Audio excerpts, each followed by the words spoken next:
प्रिय धनुराश के दर्शकों, सादर अभिनंदन वंदन। आज प्रस्तुत हूँ आपके लिए एक ऐसे ज्ञान को लेकर के जो आपको आज तक यूट्यूब पर कहीं मिला ही नहीं होगा। आज से ठीक 37 दिनों बाद यह 2024 खत्म हो रहा है, 2025 प्रारंभ हो रहा है और प्रत्येक वर्ष जब यह अंग्रेजी का नववर्ष परिवर्तित होता है, यानी जब अंग्रेजी का नववर्ष शुरू होता है, तो धनु राशि के लिए एक ऐसी घटना घटती है जिसकी कभी कोई चर्चा ही नहीं हुई, जबकि यह घटना इतनी रहस्यमयी है कि इसके रहस्यों को 2% लोग ही जानते होंगे, और जो जानते हैं वह धनु राशि के लोग राजा हैं और बाकी 98% लोग परेशान ही रहते हैं, क्योंकि यही वह घटना है जो उनके जीवन में परिवर्तन लाती है। वैसे तो सभी नववर्ष पर चाहते हैं कि मेरा नववर्ष अच्छा हो, शुभ हो, लेकिन होता कितने लोगों का है। हर वर्ष बदलते हैं, आप वैसे ही वैसे रहते हैं।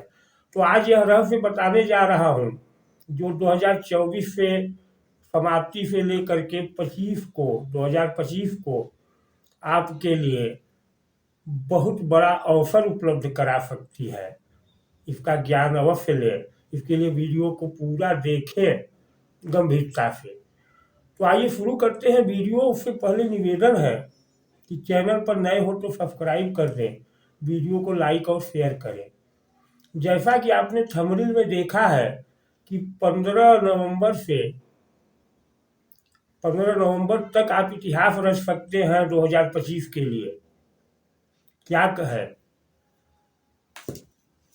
दर्शकों, धनु राशि के भाग्य का स्वामी सूर्य, जो नवम भाव का स्वामी सूर्य, बात उसकी है।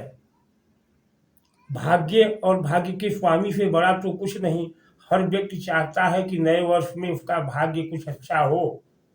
तो अगर आप भी चाहते हैं 2025 में कि भाग्य कुछ अच्छा हो, तो यह वीडियो आपको अवश्य देखना चाहिए। भाग्य का स्वामी सूर्य नवंबर महीने में 15 नवंबर से 15 दिसंबर तक 12वें भाव में रहता है। यह हमेशा है। 12वां भाव क्या है? मोक्ष का भाव, परिवर्तन का भाव, सैया का भाव, हानि का भाव। यह भाग्य से सूर्य अपने पूरे एक वर्ष की परिक्रमा करते करते धनु राशि के 12वें भाव में पहुंचता है नवंबर के महीने में, और नवंबर के महीने में यह मोक्ष का भाव है। तो मोक्ष केवल जीवन का नहीं, सूर्य आत्मा के कारक है। आत्मा का मोक्ष, आत्मा पहुंचती है मोक्ष भाव में। मोक्ष तो आत्मा को ही मिलता है, लेकिन सूर्य भाग्येश भी है आपके। तो आपका भाग्येश पूरे वर्ष भर जो भी निगेटिव चीजें लेकर के रहता है, उसका मोक्ष हो जाता है यहाँ 12वें भाव में 15 नवंबर से 15 दिसंबर के मध्य। यह जल तत्व की राशि है, मंगल की। जल तत्व मतलब जल का कुंड, जहाँ आपका भाग्येश स्नान करता है।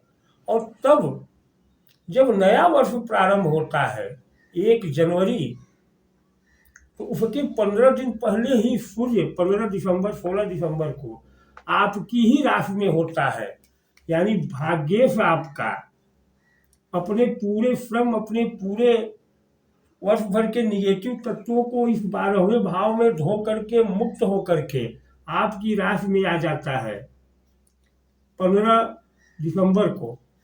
15 दिसंबर को, और यह आपको एक नई ऊर्जा दे सकता है, क्योंकि जब 1 जनवरी को नववर्ष होता है तो यह सूर्य यहाँ लगभग 15 अंश पर हो जाता है प्रबल। यानी आपका नववर्ष आया अंग्रेजी का, और आपका भाग्य आपकी राशि में अपने पूर्ण बल के साथ उपस्थित हो जाता है। यह महत्वपूर्ण घटना है कि भाग्य आपके भाव में होता है, लेकिन फिर कुछ भाग्य बदलता क्यों नहीं, इस विषय को समझें। तो यह सूर्य जब 15 दिसंबर को धनु राशि में आता है।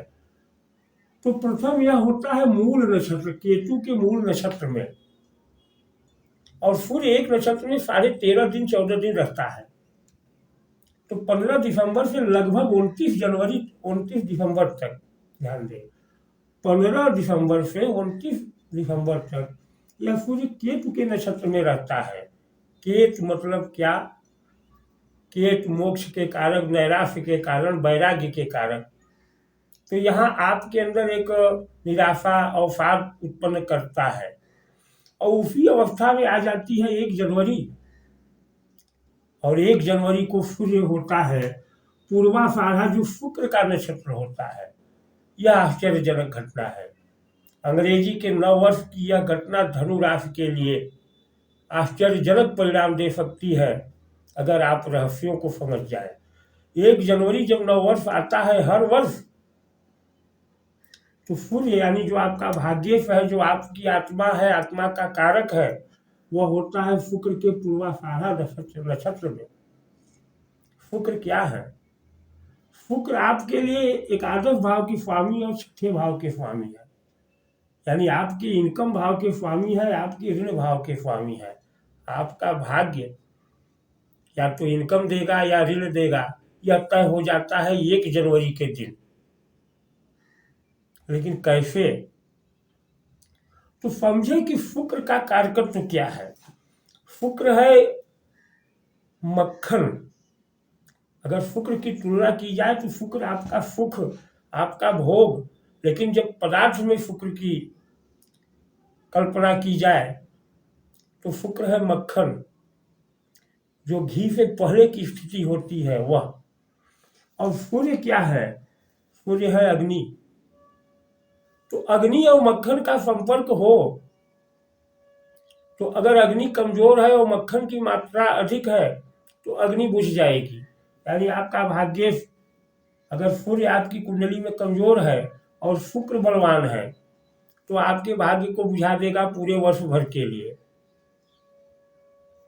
दूसरी घटना होगी कि अगर शुक्र यानी मक्खन बहुत अधिक हो, मक्खन कम हो, अभी तो मैंने बताया मक्खन अधिक है, अग्नि कम है, अग्नि बुझ जाएगी, आपका भाग्य, आपकी आत्मा बुझ जाएगी पूरे वर्ष भर के लिए 1 जनवरी के रात्रि।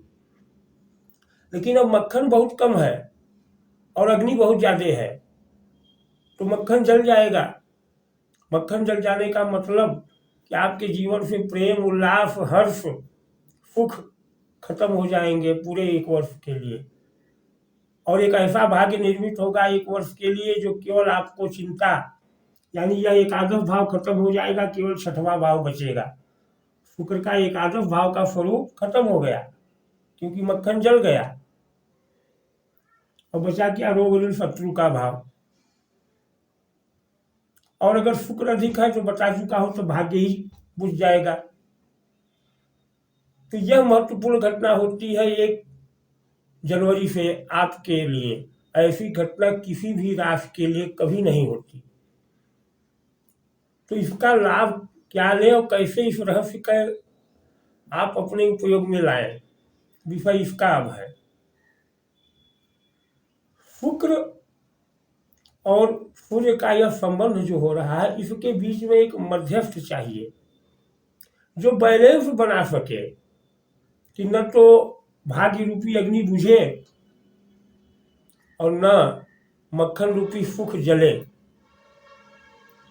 और यह बैलेंस कौन बनाएगा, इसके पहले समझ लें कि शुक्र की तुला राशि, जिसे बैलेंस की राशि कही जाती है, वह धनु राशि के एकादश भाव में आती है। संकेत यही है कि धनु राशि वालों को अगर इनकम चाहिए, इच्छा पूर्ति चाहिए, जो एकादश भाव का कारक है, तो बैलेंस करना होगा। कौन बनाएगा यह बैलेंस? तो अब यह कार्य है मंगल के जिम्मे। मंगल जो पंचम भाव का स्वामी है, द्वादश भाव का स्वामी है। मंगल पंचम भाव ज्ञान का भाव है, ज्ञान का स्वामी, तो बैलेंस तो ज्ञान ही बनाएगा ना। आपको ज्ञान होगा तभी तो बैलेंस बना पाएंगे।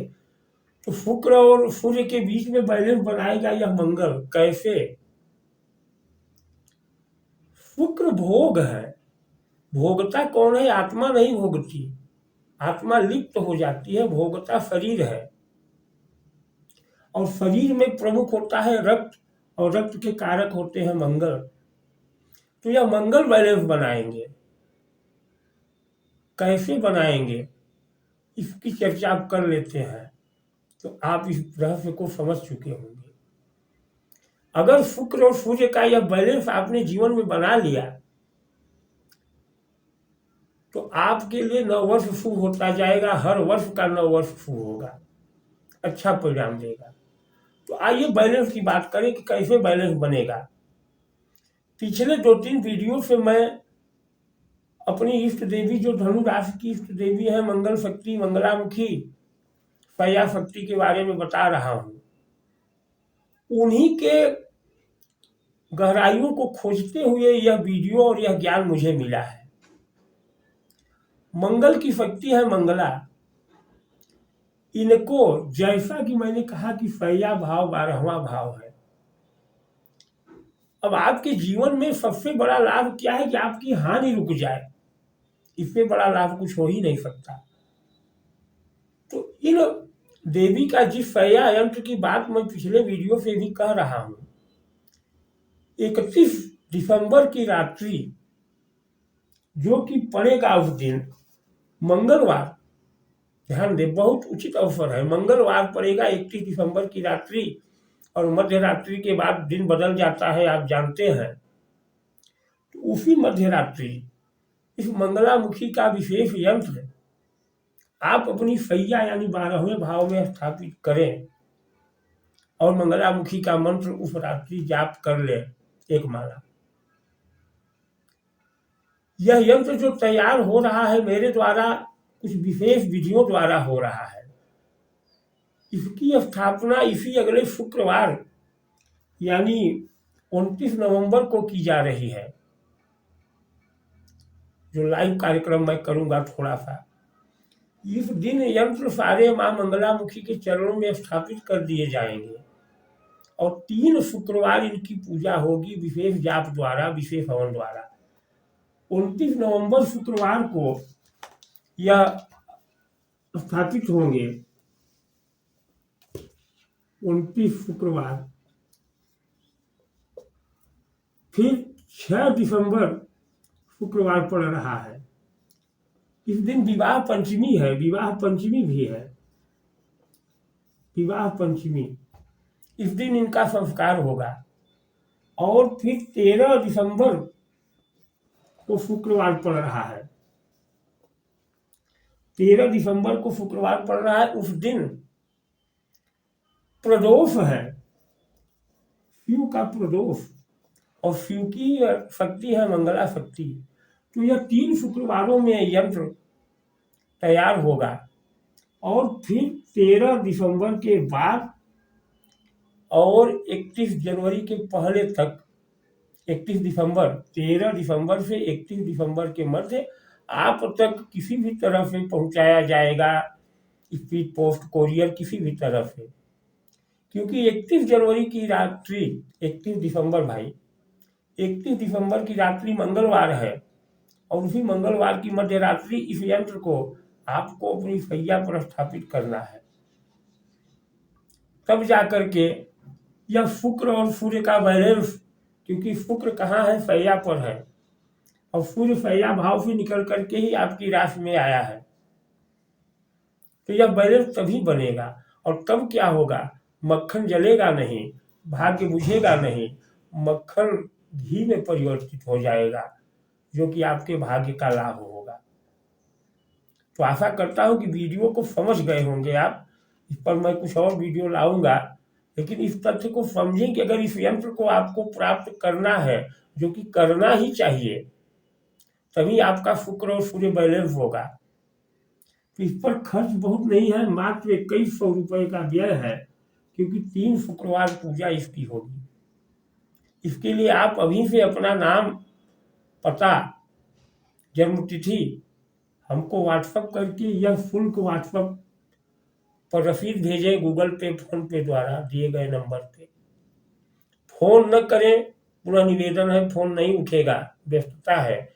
जब आपका मैसेज आएगा तो मैसेज का जवाब दिया जाएगा और ज़रूरी होगा तो बात भी होगी। केवल जानकारी लेने के लिए फ़ोन न करें, मैं पूरी जानकारी दे दिया हूँ। अगर यंत्र चाहिए, 2025 को आपको शुभ बनाना है, नई ऊर्जा पानी है, तो आप केवल व्हाट्सएप करें और गूगल पे करें। धन्यवाद।